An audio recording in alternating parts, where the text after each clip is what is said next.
All right, I believe I am. Let's see here. It's been one of those days. Yes, I am live. Here I am, everyone. Let's see here. Get this done, taken care of, and get rid of this. Make that go away. Make that go away. All right, and then add this right here. There we go. All right. I am getting things set up here. It's almost kind of like riding a bicycle. Once you stop and start up again, it's like, yeah, I never really forgot how to. But then again, there are times where you find yourself going, yeah, what does this button do? Yeah. Let's see here. Got this set, got that set. Trying to figure out which way I want to go here. Where do I want to start off there? Okay, good on that. That is good. And yeah. Go. Okay. All right. Yes. Thrilling live stream as I get going here and get everything that I need to get set up. That is it. Okay. All right. All right. Now, yes, now I am ready to go. After getting things going, getting it all set and going here. All right. Welcome, everyone. Whether you're catching me live, or you're lurking out there, or you catch me on a replay, thank you so much for joining me tonight, or whenever you catch the replay. I do appreciate everyone's time. Let's see here. As you can tell by the thumbnail graphic on the screen here, I'm going to be talking about Green Lantern. All things, well, not all things, some things about Green Lantern, the upcoming, I guess it's a TV series coming to, what is it, HBO or Max or whatever HBO wants to call itself now. So I'm going to share some casting news that just came out within the past week or so. I was going to do this last week. We got sidetracked by a number of things. Figured this is as good a time as any to share some news on casting, which is sounds pretty cool when I get into it some. Get into story details, plot details, casting, villains. We'll be talking about villains as far as Green Lantern series goes. I mean, that sounds pretty neat. And then, after all that, I will be sharing some Star Wars related articles on the Star Wars that we fans will never get to see. No matter how much we cry and complain about it, yeah, we will never ever see this particular version of Star Wars. But that will come. That will come after all the Green Lantern news. Let's see. I've got my articles here lined up. Let's see. Trying to decide which one I want to start off with. This is a good one. All right. I'm going to. There we go. It's working. I'm always happy to see things work the way they're supposed to work. All right. This is an article from movieweb.com, published 2 weeks ago, thereabouts. April 14th of this year. HBO's Lanterns is the gritty detective drama DC fans have been waiting for. That's cool, I guess. I'm not big on DC. I'm more of a Valiant, Image, maybe a little bit of Marvel guy from back in the day. But DC, I kind of liked DC here and there. Get a quick drink to wet the whistle there. Again, I want to thank you all for joining me tonight, whether live, lurking, or you catch me on a replay. Thank you all so much for dropping by and checking out my live streams. Let's see, where does this article start? This article starts while Creature Commandos was a light start to James Gunn's ambitious DCU plans.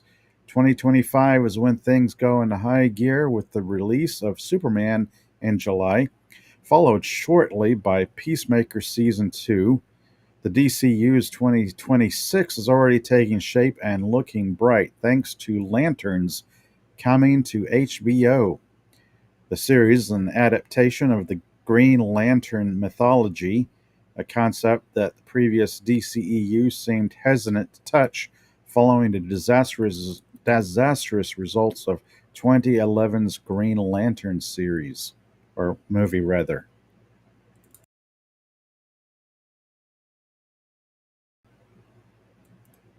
Yeah, scroll down after hitting the cough button there. There we go. Let's see. Lanterns has assembled quite an impressive creative team, from a talented cast to an equally impressive team of writers and directors looking to put a new, grounded spin on the Green Lantern concept. I'm not entirely sure it needs a grounded spin. I mean, like I said, I'm not big on DC. I know what the Green Lanterns are. I know who and what they are and what they do. The quick and dirty of it is essentially they're space cops.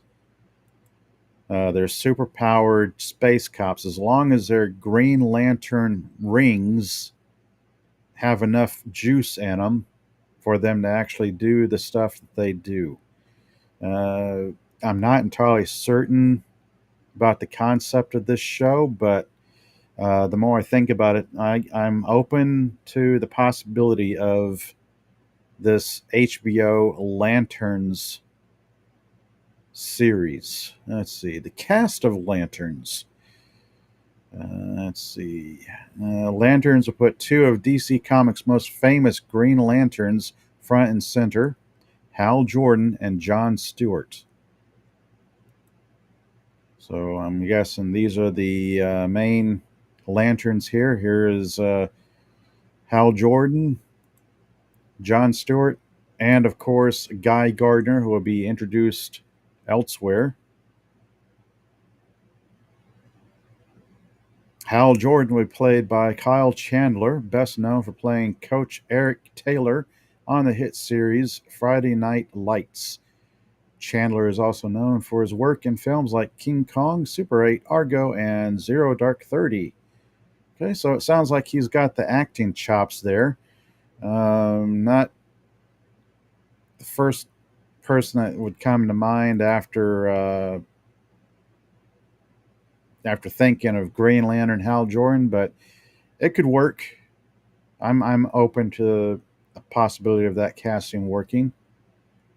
Let's see. Hal Jordan was a Green Lantern during DC's Silver Age and first appeared in Showcase number 22 in October of 1959. So he's got some history to him. Created by writer John Brome and artist Gil Kane, the series describes Chandler's Hal Jordan as a legendary Green Lantern Corps member approaching retirement. I'm not entirely sure I like their take on Jordan. When I think of Hal Jordan, I'm thinking of a character who is far, far from retirement. I don't understand why we need to bring in a character with a lot of history, a lot of lore behind them, only to say, oh, this character is near retirement. I mean, the character has been around since 1959, but the series, the HBO series we're getting, he's getting close to retirement. Aaron Pierre will play John Stewart, who in the series is a new rookie Green Lantern. Now, again, I don't know that much about the characters. I like both of the characters. I've seen them, of course, in the Justice League Unlimited and Justice League animated series. There's the Green Lantern, the animated series, which is a excellent animated series. Uh, 2 seasons of it. You can find it on Blu-ray or DVD. I quite enjoyed that animated series, but that's probably a topic for another time. Again, here they're taking they're kind of playing it along cop angles, like an experienced cop training a rookie cop. When I think of John Stewart from the animated series Justice League, he was not a rookie. He was not a rookie Green Lantern. So this take they have on Hal Jordan and John Stewart, uh, I would I don't understand why they're doing that. But anyway, that's just me. Let's see, Pierre. Getting back to the article here. New rookie Green Lantern with Jordan training to replace him. Yeah. Hal Jordan close to retirement, and John Stewart being trained to replace him. Okay, whatever. It is what it is. So if you're new to it, you just got to roll with it. Pierre had a breakout year in 2024 with lead roles in the hit Netflix film Rebel Ridge. Have not seen that. And voicing a young Mufasa in Mufasa the Lion King. Pierre is also no stranger to DC Universe as he previously appeared in the sci-fi series Krypton. Oh, okay. Playing the Kryptonian Dav M. Mm-hmm. Stewart was created by Dennis O'Neil and Neil Adams and Green Lantern Volume 2, number 87, in December of 1971. Okay, so about 53 years worth of history there. So, yeah.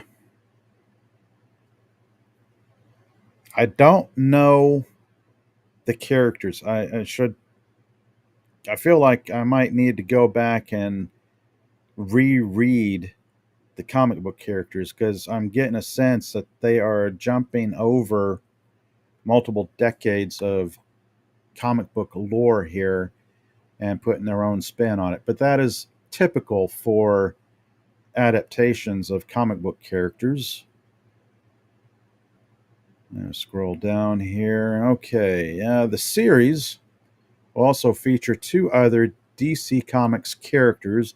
The most notable is Ulrich Thompson from the Blacklist as Sinestro, the most iconic Green Lantern villain. Okay, that's actually pretty cool. Sinestro is a pretty good villain. It's good to see that they're introducing him, how they're going to work him in a grounded, Earth-based Green Lantern series. I'm not sure because, again, when I think of Green Lantern Corps, I'm thinking of space cops doing space stuff in space. Why they're on Earth, I don't know. I can probably imagine how they're going to run the series, have it play out on Earth like space cops come to Earth because they're chasing a space criminal and somehow get involved with goings on small town USA, whatever.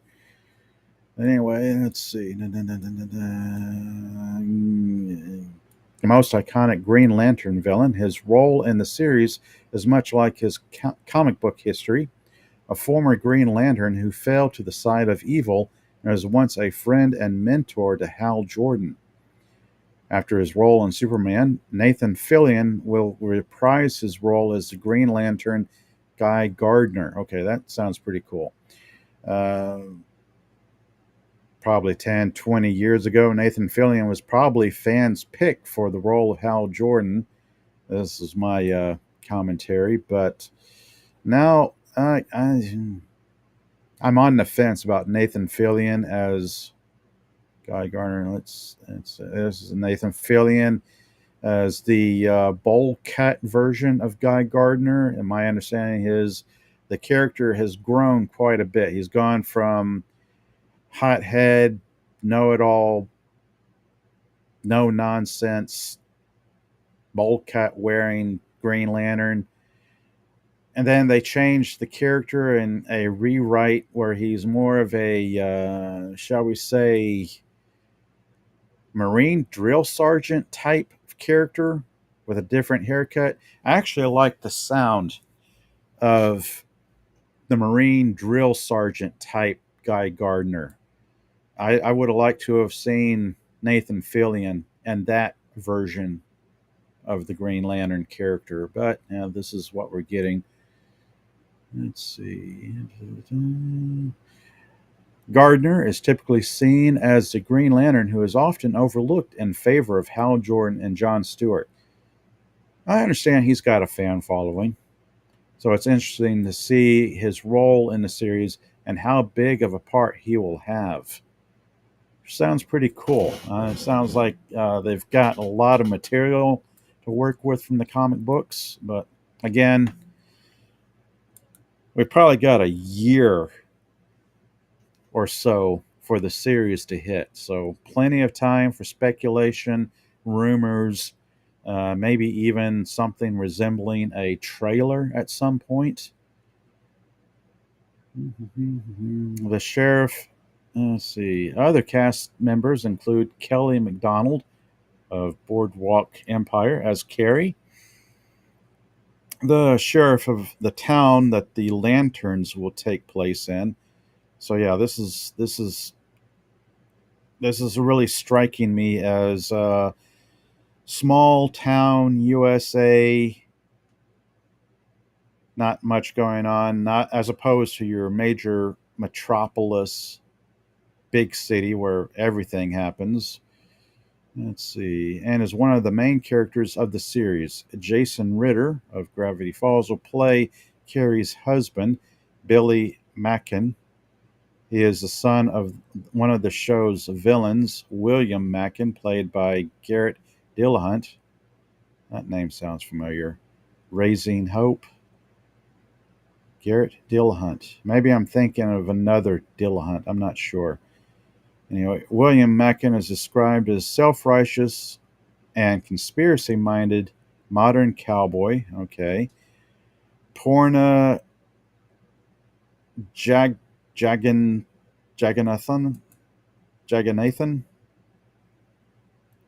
This is a very odd last name. Sometimes names trip me up.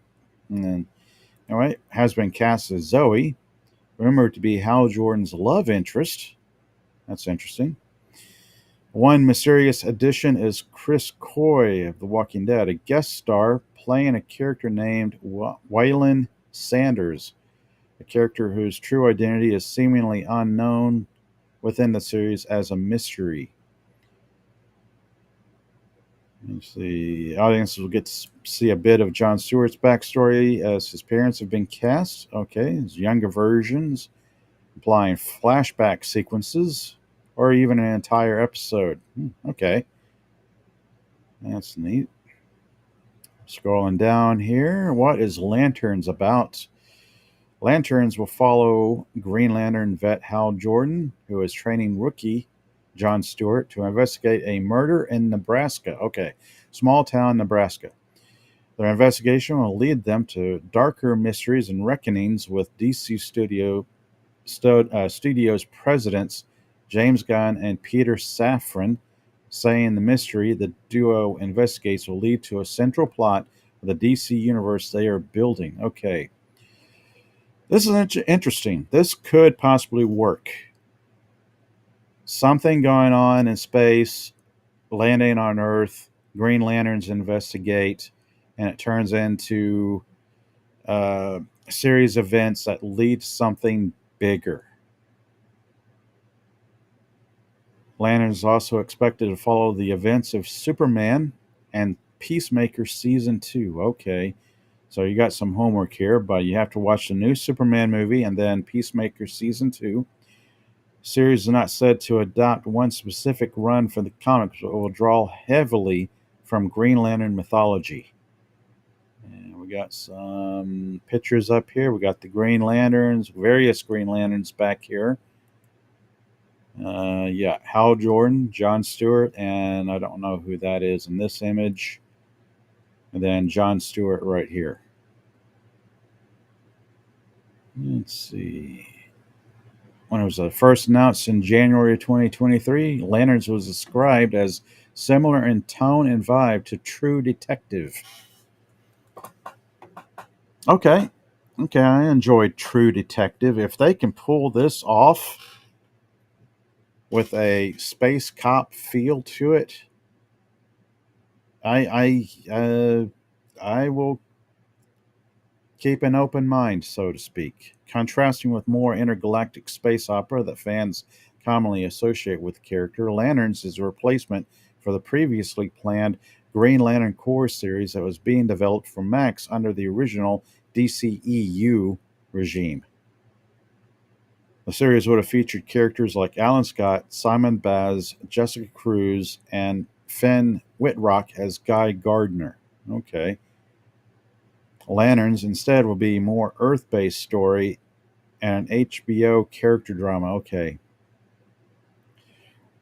Yeah, this article talks about a more grounded Green Lantern show, so this is probably a good workable way of introducing the Green Lantern characters to a movie going audience. Say the great majority of people who have never read a comic book or have no idea who the characters are or what they're about. But again, those of us who have read more than a few comic books are probably scratching our heads at some of the creative decisions and whatnot. But time will tell. Let's see. Who is behind Lanterns? Lantern's showrunner is Chris Mundy, whose past credits as both writer and producer include Ozark and True Detective. So yeah, those are two good shows. I enjoyed both of those shows for their own merits. Ozark was pretty good, something along the lines of Breaking Bad, and then True Detective was excellent. Let's see, making him a perfect fit, a legendary comic writer, Tom King, whose comic book Supergirl Woman of Tomorrow is being adapted into a feature film, serves as one of the series' producers. Damon Lindelof is also signed on as a producer and consultant. Lindelof is certainly no stranger to high-profile television, as he created Lost and The Leftovers, and a previously adapted DC comic series Watchmen. Jason Hawkes, the amateur, is directing the first two episodes of Lantern and will also serve as an executive producer. Okay, so when will Lanterns debut? Filming for Lanterns began in February of 2025 this year, just a few short months ago. So, yes, currently being filmed. Expected to last until July of this year. Lanterns is currently scheduled to premiere in HBO in 2026. Exact date is unclear, but DC Studios president James Gunn said it would be released close to Supergirl Woman of Tomorrow, which will hit theaters in June of 2026. So June, July, that time frame. Lanterns is expected to debut first, likely aiming for a spring 2026 release date. Okay, so they could come out Lanterns and then Supergirl in June. Lanterns is part of DCU's Chapter 1, dubbed Gods and Monsters. Season 1 will be 8 episodes long. Let's see. The series will air on HBO and stream on Max. Right now, the series is only scheduled for one season and will tell a complete story. There's always a possibility of season 2 renewal. That would be interesting. There's some things I'm kind of leery of and whatnot. But yeah, it could be interesting. We've got some news clues for some villains, namely, where was it? Where was the villain? Villain discussed. Oh, Sinestro. Yeah, Ulrich Thompson as Sinestro. Now, the villains of Green Lantern is pretty much what I'm covering tonight. As I hop on over to the next article here, also MovieWeb.com published 6 days ago, according to the date here. HBO Lanterns may have just cast this iconic DC Green Lantern villain. Now, of course, you Green Lantern fans will know who it is here. Accomplished character actor Paul Van Victor is joining the DCU and the upcoming HBO series Lanterns, and he might be secretly playing a fan favorite villain. And then I'm going to jump around here since it's kind of repeating everything it's said in the other article.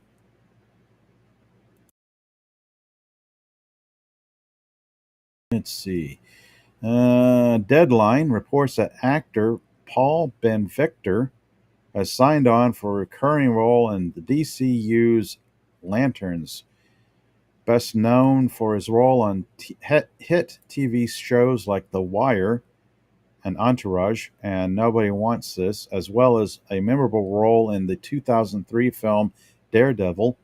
Ben Victor will play an alien named Anton, who is described as devoted to exposing the truth and exacting vengeance against those who wronged his people. Consumed by a deep and unrelenting hatred for the law, he is determined to deliver justice on his own terms. Based on that description alone, fans speculate that Anton is a placeholder name to hide his true identity from the audiences before the show premieres in 2026. This popular guess is that Ben Victor is actually playing Atrocitus, a major Green Lantern foe that shares an original story, blah, blah, blah, an original story similar to Anton's. Yes, this could very well be just a placeholder for Atrocitus, because that sounds like the character I'm somewhat familiar with. I've seen him a bit here and there, but all I know about the character Atrocitus, again, is from that excellent Green Lanterns animated series, which, again, I highly recommend. That was a fun series. And then we have the actor here is Paul Ben Victor actually playing Atrocitus in the DCU. The idea of an alien looking to expose corruption and exact vengeance on those who wronged his people, consumed by hatred, sounds eerily similar to that of Green Lantern villain Atrocitus, also known as the leader of the Red Lanterns. Created by writer Jeff Johns and artist Ethan Van Sciver, Atrocitus first appeared in Green Lantern Volume 4, number 25 in January of 2008. It has become one of the most popular DC villains. Atrocitus witnessed his wife and child murdered at the hands of the Manhunters, the alien police force the Guardians of the Universe used before the Green Lanterns. And all that's kind of covered in the Green Lantern animated series. It's actually a nice setup for this. Following this moment, Atrocitus vowed vengeance and founded the Red Lantern Corps. And kind of the opposite of the Green Lanterns, where the Green Lanterns seek peace and justice. The Red Lanterns are like fueled by hatred and anger. Their rage is what fuels their Red Lantern power rings, which is actually a pretty interesting take on having a force that can counter the Green Lanterns. Let's see. This is a good chance that Paul Ben Victor's character Anton is a code name or alias used to to conceal Atrocity's identity. If this is true, this is all speculation right here. I mean, he's been cast. If this is true, they're introducing Sinestro and possibly uh, Atrocitus in the 8 episode Lantern series. They are putting a lot into the show. I don't know how they're going to work in the villains. They can probably work in Sinestro as wreaking mayhem and whatnot on Earth before being dealt with or being chased off of Earth. And then toward the end of the series, I could almost see like a post-credit scene at the last episode where they introduce Atrocitus, because he's a pretty big villain from my understanding. He's Thanos sized as far as villains go. He's up there. He is probably a bigger villain than what you would work into in a TV show, but that's nice to see. And again, I'm just hopping around here.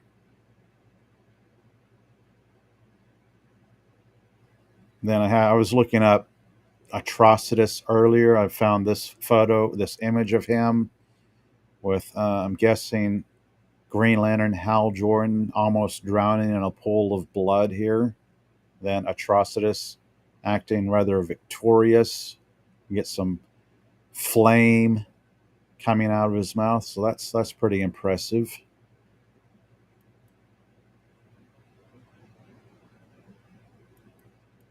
Let's see, where do I want to go to now? Covered this article on Atrocitus. Now I want to hop over to James Gunn's DCU cast the Blacklist star as its next major villain.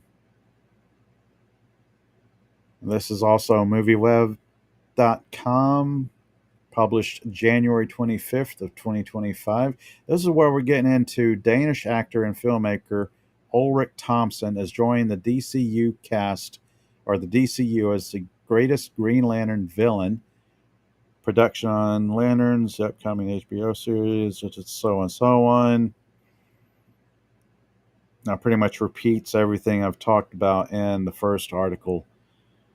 Deadline reports that Ulrich Thomsen has been cast to play Sinestro in Lantern. Sinestro was created by John Brome and Gil Kane and debuted in Green Lantern Volume 2, Number 7 in August of 1961 as the arch enemy of Hal Jordan, Green Lantern. Mm-hmm. Oh, yes, and famously previously played by Mark Strong in the 2011 Green Lantern film. Mark Strong was excellent in that casting. So now they have Ulrich Thomsen taking on the role.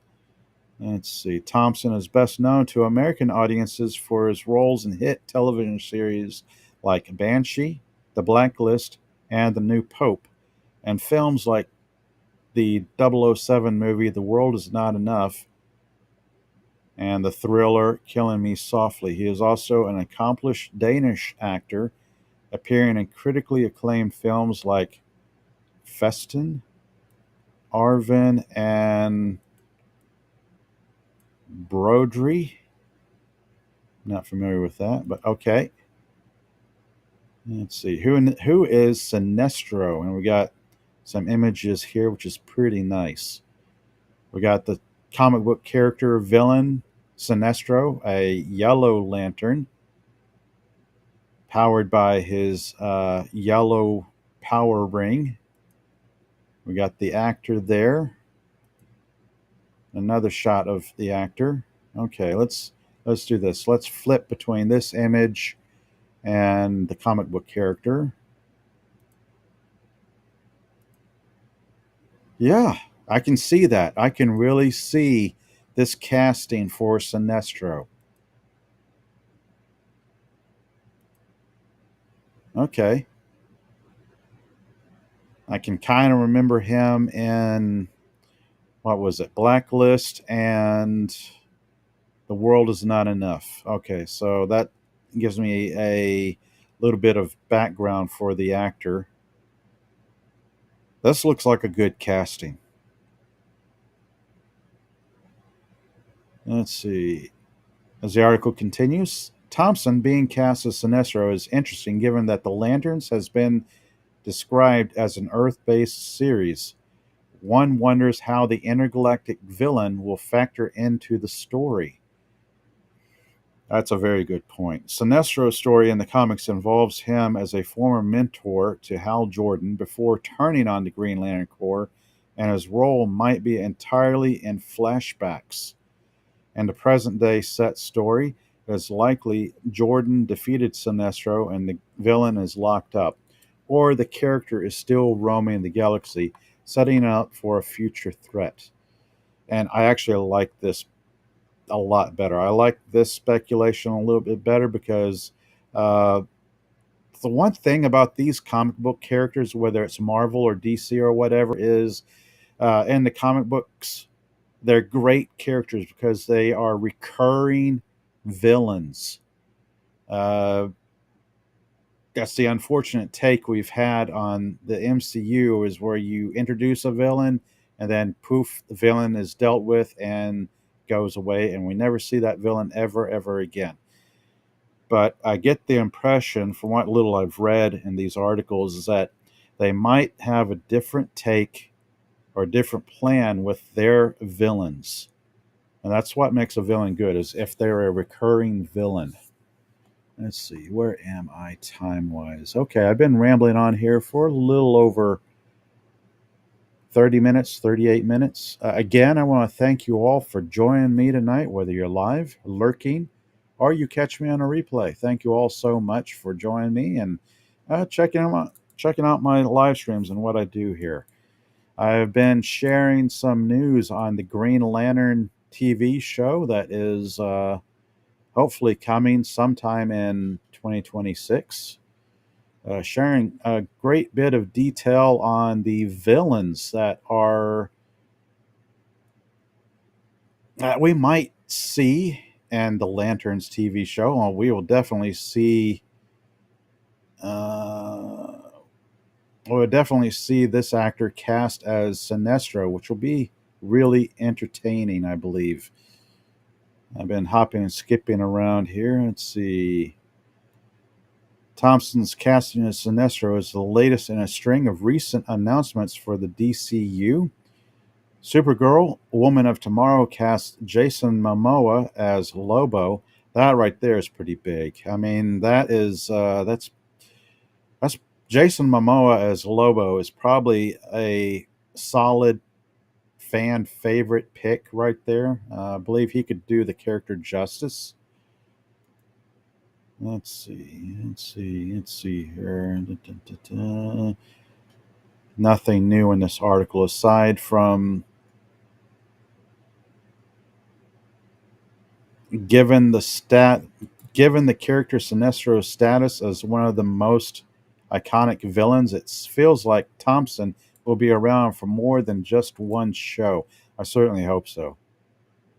I mean, if they make the DCU uh, really epic, you could work in a lot of good storylines across multiple movies and TV shows. If done well, if done correctly, uh, you could have a lot of you get a lot of runtime out of these characters. This could be the beginning or the lead up to the Sinestro Corps War, a popular storyline that saw Sinestro assemble his own group of Yellow Lanterns. Pretty interesting. Let's see. Let's see. What article do I want to go to next? Okay. I'm going to share this article because there's one little sentence in it that kind of has me weary. I've been talking about some high points in the DCU. Go and skip over to this article. There's another movie web Variety.com article. Superman star set to return as iconic DCU hero, and HBO's Lanterns. Yeah, this is talking about Nathan Fillion's Guy Gardner Green Lantern. And then there was one thing that made me weary, made me kind of hesitant about the future of the DC universe, movies and whatnot, and that is, let's see, where is it?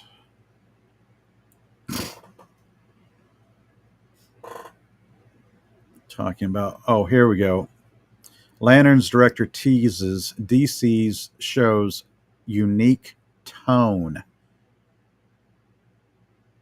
During an interview with Collider, Lanterns director James Hawes, Slow Horses, discussed the show's grounded tone, surprising humor, and how it retains the sci-fi vibe of the source.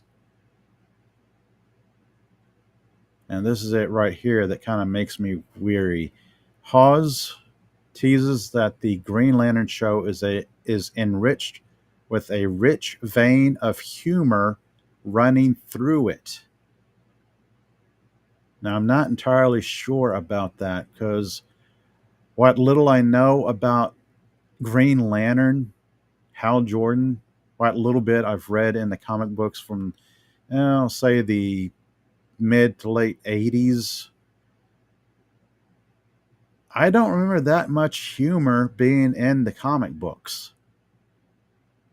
I'm particularly remember a run of comic books where Green Lantern crossed over with Green Arrow, and they tackled some pretty heavy subjects and topics during that period of time. So anytime I see somebody talk about the humor in a comic book franchise, I'm drawn to like the Whedon style humor, or the uh, humor that Taika Waititi interjected in like Thor Ragnarok and Love and Thunder. It's like, no, that I please don't do that. I don't know what he means by this rich vein of humor, but I'm hoping he's not referring to anything even remotely like what we've seen in the Marvel universe. But anyway, I'm pretty well enthused by the lanterns at this point. The only thing that makes me weary and hesitant is this bit right here. I don't know what he means by that, because that's really not running into my view or my experience with Green Lanterns as characters. Anyway, this is the last Green Lantern article I'm sharing for tonight. I was wanting to get into the Green Lanterns, mainly casting, story details, and most notably, villains. Like who is who in the zoo, so to speak. The villains they are possibly introducing. I'm actually quite surprised. I mean, if the speculation is true, if that rumor is true, the speculation is true, I would really love to see them introduce Atrocitus. That would be a really big villain to introduce into the Lanterns TV show. Let's see. Okay. Next article I'm jumping into, as my thumbnail says here, Green Lantern News plus the Star Wars fans will never see. So, next segment for tonight goes into. Let me pull up the article here, and yeah, here we go. Jumping over into a little bit of Star Wars, some old, some new. Let's see. Yeah. I'm dealing with articles from 2021, 2023, and lastly 2025. So yeah, not terribly new, but not old either. Why the Star Wars special editions are so hated. This is a ScreenRant.com article. The Star Wars special editions are infamously derided by casual viewers and longtime fans. But why are they so hated? The Star Wars special editions made numerous changes to the original trilogy films, many of which are controversial, but others having a warmer reception. Nonetheless, the special editions of A New Hope, Empire Strikes Back, and Return of the Jedi have a reputation as being inferior or even disrespectful iterations of the originals. While there are several changes that some viewers see as improvements, many others see as a disservice to their films by adding unnecessary details or affecting the character and story arcs. I'm going to run through this pretty quick because it's pretty quick. Those of us like myself who are around in the 70s and 80s have fond childhood memories of actually watching Star Wars when it debuted in 1977 in a nice, cool, dark theater, not knowing what we were about to see roll out on the big screen before us. And man, ever since then, many of us were hooked. It's like once you caught the Star Wars bug, there was no going back. I still remember to this day sitting in a cool dark theater in 1977, a hot summer day in Texas, small town Texas. Oh, I loved it. It just takes me back. But yeah, seeing the special editions, Star Wars special edition changes are distracting and unnecessary. I'm going to breeze through this. Special editions intended to modernize the original films. That in itself, I believe, is really unnecessary. It really didn't need these changes, and retroactively make them align more with George Lucas's original vision for the movies. For the most part, special editions succeeded in this regard, but many of the changes, especially in post 1997 releases, became distractions. Let's see. I'm going to hop around here. Oh, yes. Star Wars interfered with character development. One of the points this article made about the re-releases, the special editions, everything revolving around Han Solo, I thought was a disservice, and many fans felt the same. It wasn't Greedo fired first or Han fired first. From what I remember, what a lot of us remember way back when was only Han fired.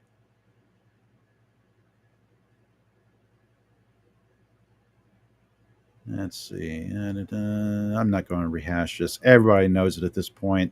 This article is more of a springboard into the other two articles I'm going to get into tonight. The Empire Strikes Back 1997 special edition did a disservice to Luke Skywalker's characterization in one of the most pivotal scenes.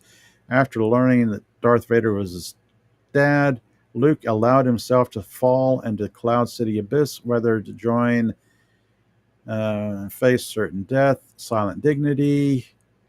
Strangely, using an audio clip of what sounds like Palpatine's death scream in Return of the Jedi.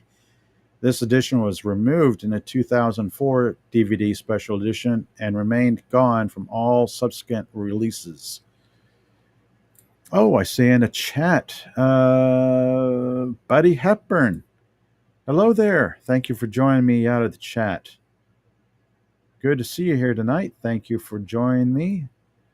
As you say, Empire has the least and most tasteful changes.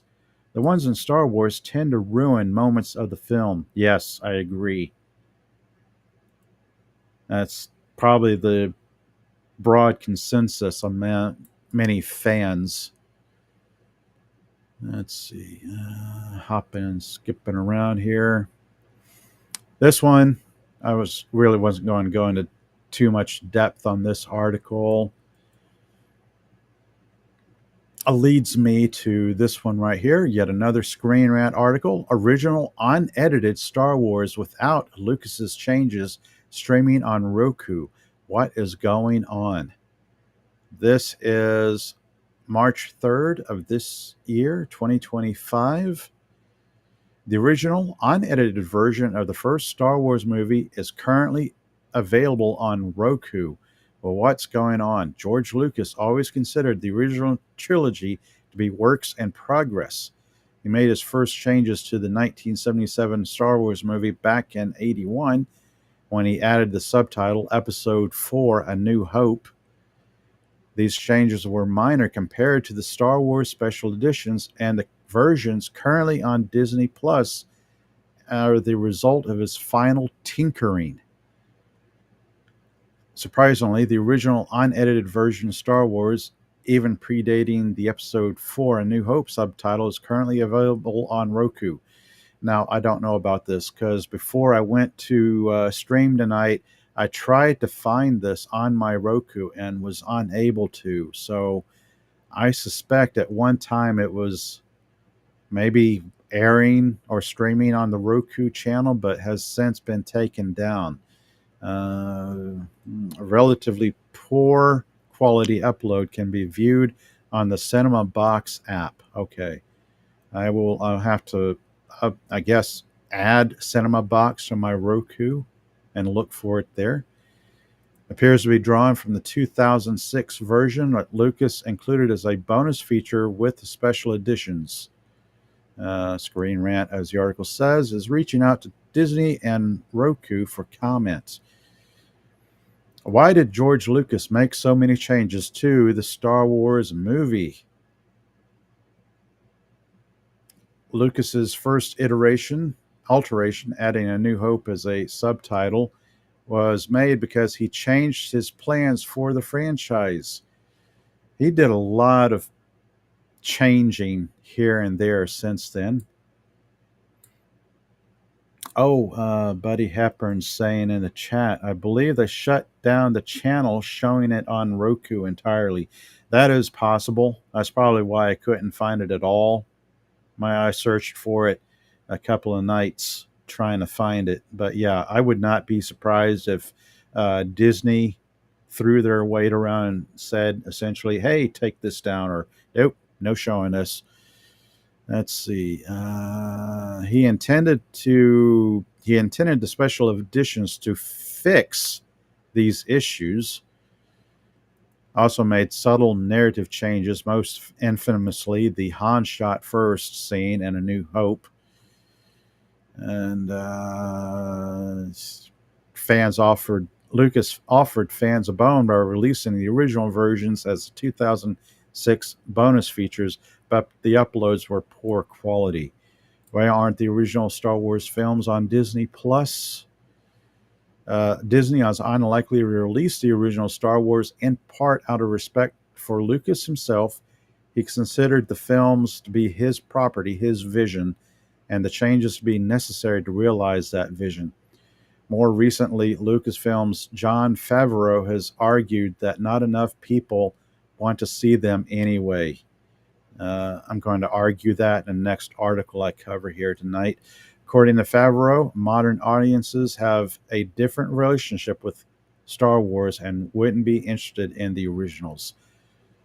This makes A New Hope's availability on Roku all the more eyebrow raising. That is the end of this relatively short article, as it has some steals here.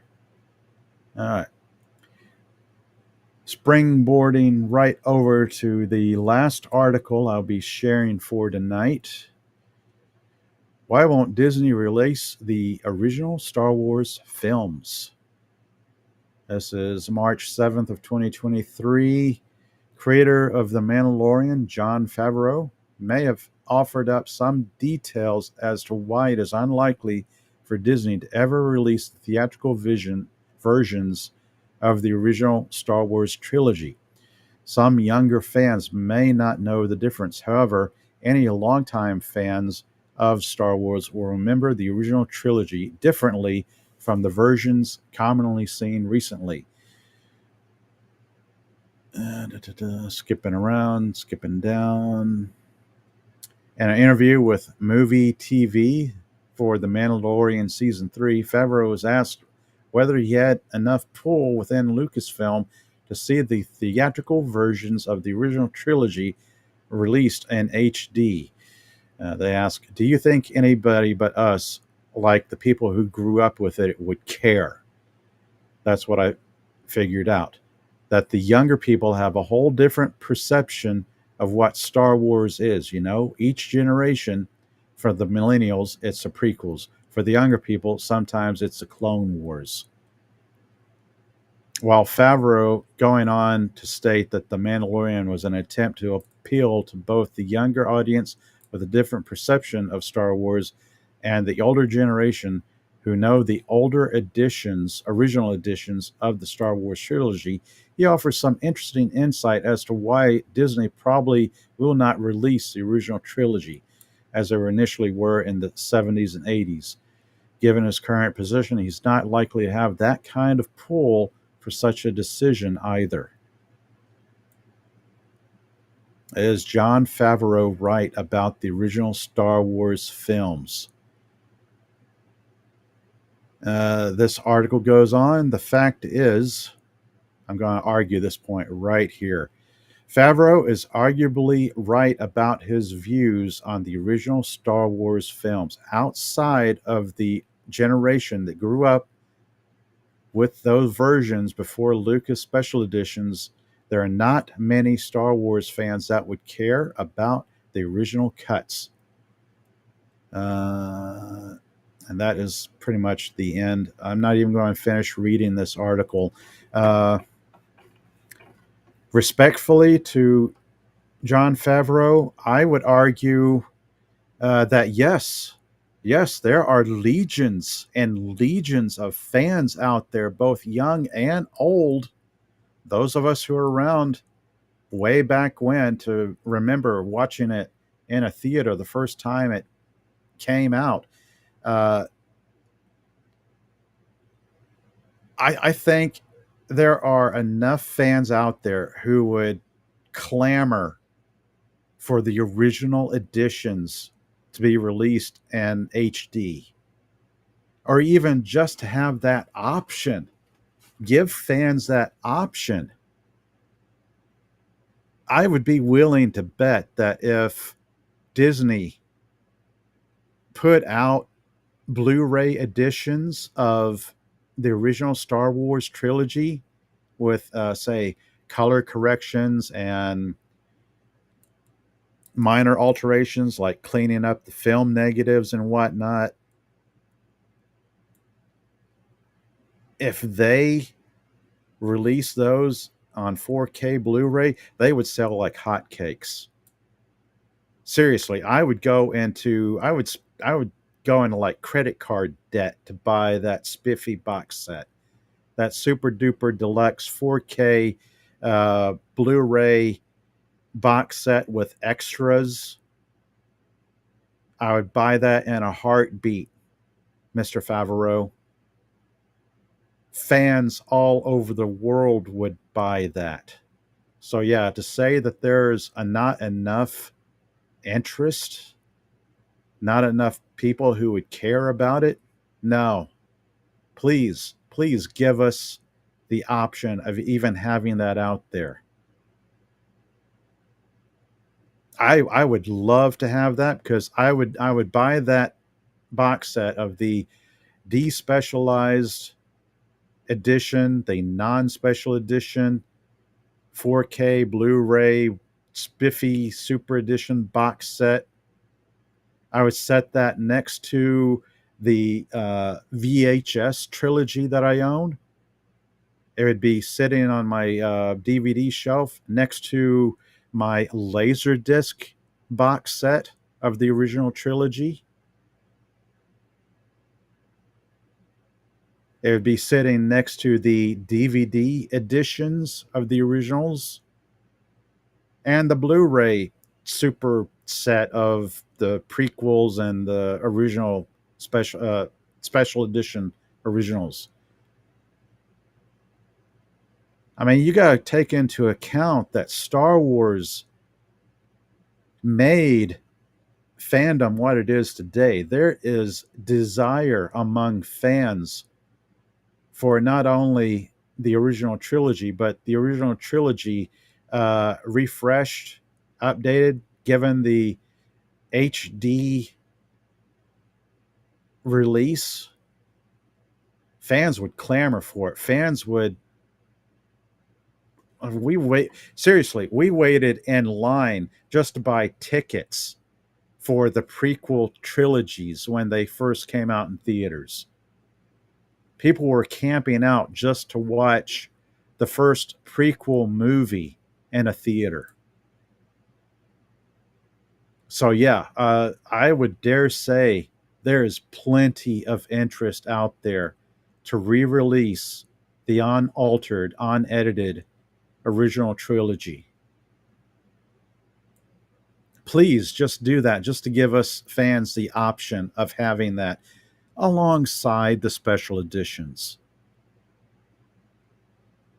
I think a lot of people in Lucasfilm and Disney would be surprised by the fan support for this.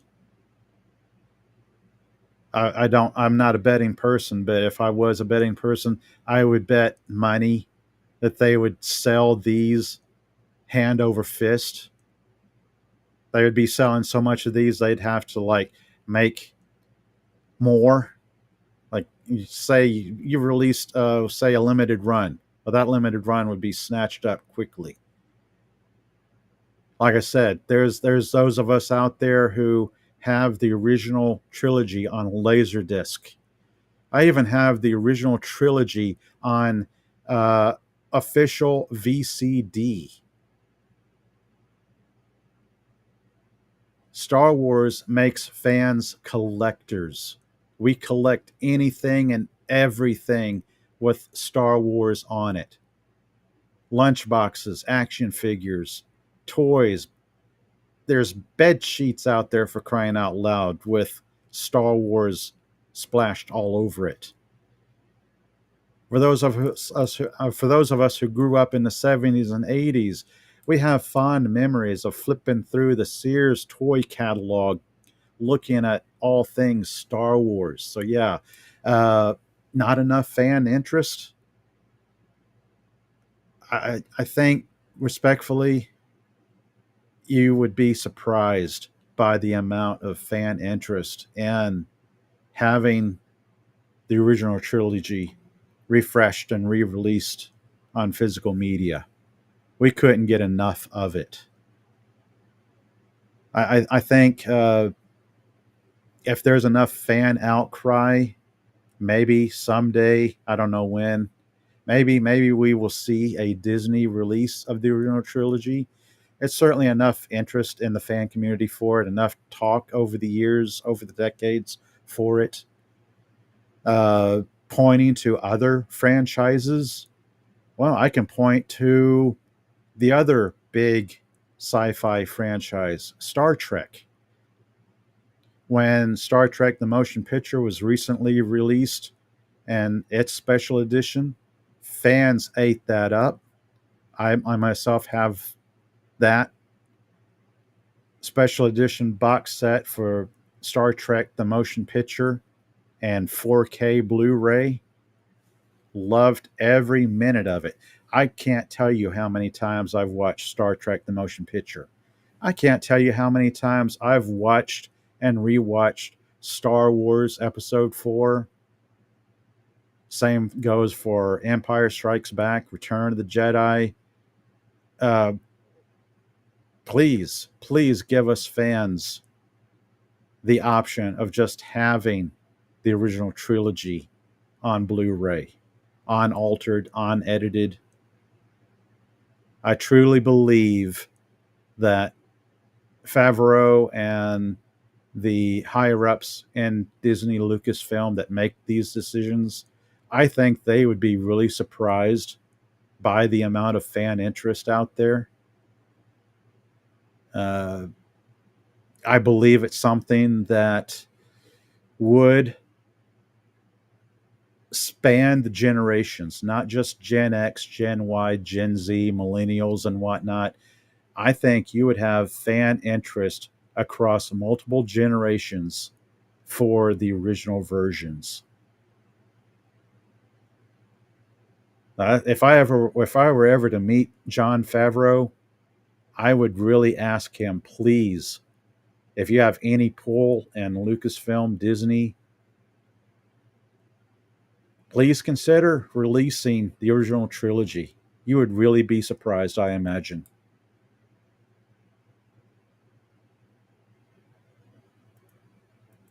I can just imagine going to, uh, say, my favorite big box store and like plopping down the credit card for the physical media, whatnot. Anyway, let's see. I've been rambling on here for a little bit over an hour, and I'm going to wrap things up.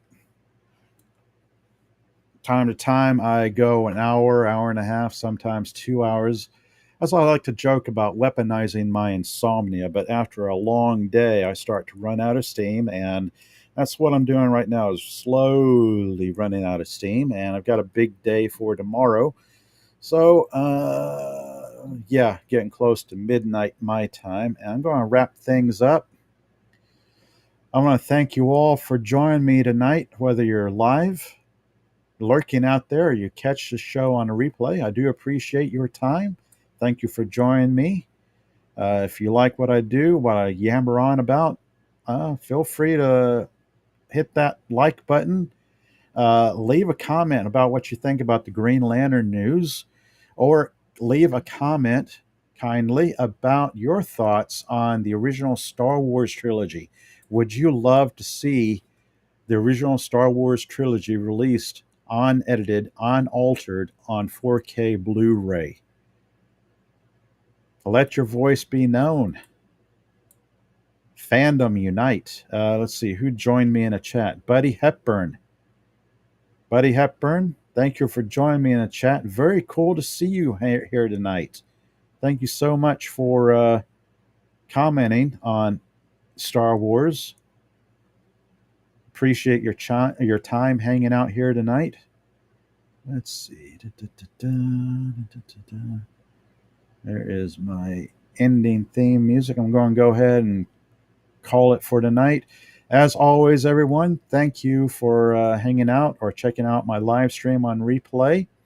Where else you can find me is on Comic Relief Crusaders live streams on Tuesdays and Fridays.